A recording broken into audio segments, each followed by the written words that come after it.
দেখা যাচ্ছে আজকে গোটা বাংলা জ্বলছে রীতিমতো। আজকে বেলডাঙায় একজন পরিযায়ী শ্রমিকের দেহ নিয়ে রীতিমতো ট্রেনের সামনে দাঁড়িয়ে গ্রামবাসীরা অবরোধ করছেন, বিক্ষোভ করছেন, টায়ার জ্বলছে, এত কিছু চলছে। অথচ মুখ্যমন্ত্রী মমতা বন্দ্যোপাধ্যায় তিনি চুপ করে বসে রয়েছেন, প্রশাসন চুপ, চারিদিকটা চলছে ভোটের আগে। এই মুহূর্তে কি বলবেন? দেখুন, পরিযায়ী শ্রমিকদের উপরে যেভাবে ভিন রাজ্যে অত্যাচার হচ্ছে, সে অত্যাচার বন্ধের জন্য রাজ্য সরকারের যা পদক্ষেপ নেওয়া দরকার সেটা নেয়নি। আজকে বাধ্য হয়ে গ্রামবাসী রাস্তায় নামছে, তাদের পরিবারের, তাদের গ্রামের যে একজন মানুষ কাজে কর্মক্ষেত্রে গিয়ে খুন হয়ে ফিরে আসছে সেটার প্রতিবাদ জানিয়ে।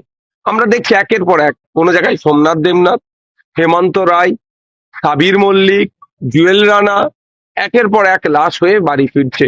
এই যে ভিন্ন রাজ্যে কাজে গিয়ে অত্যাচারের সম্মুখীন হতে হচ্ছে, হত্যা হয়ে ফিরে আসছে, সেটা রোধের জন্য রাজ্য প্রশাসন, লেবার ডিপার্টমেন্ট, ইভেন মুখ্যমন্ত্রী সেই ধরনের কোনো সদিচ্ছা দেখতে পাচ্ছি না।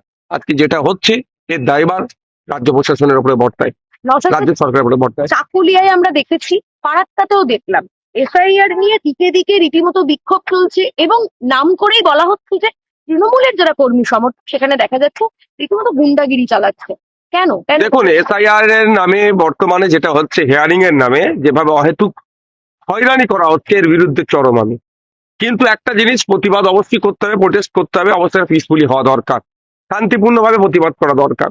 কিন্তু ওই কোনো ক্ষেত্রেই হিংসার পথ অবলম্বন করলে সেই প্রতিবাদের সাথে আমি নাই, ছিলাম না, না আছি না, আগামী দিনে থাকবো। তাই আমার অনুরোধ, অ্যাপিল, যেভাবে নির্বাচন কমিশনের পক্ষ থেকে নামের বানান ভুল, বয়সের তারতম্য, সন্তানের সংখ্যা নিয়ে, এবং ইভেন নামের একটা ডট এক্সট্রা থাকার জন্য বা কোনো জায়গায় না থাকার জন্য এ ধরনেরও ডাকা হচ্ছে। 2002-এর বা আপনার এসআইআর লিস্টে নাম ছিল তাকেও ডাকা হচ্ছে, পরিবারের নাম আছে তাদেরকেও ডাকা হচ্ছে। এই যে অহেতুক হয়রানি করা হচ্ছে, এর বিরুদ্ধে প্রতিবাদ হওয়া দরকার।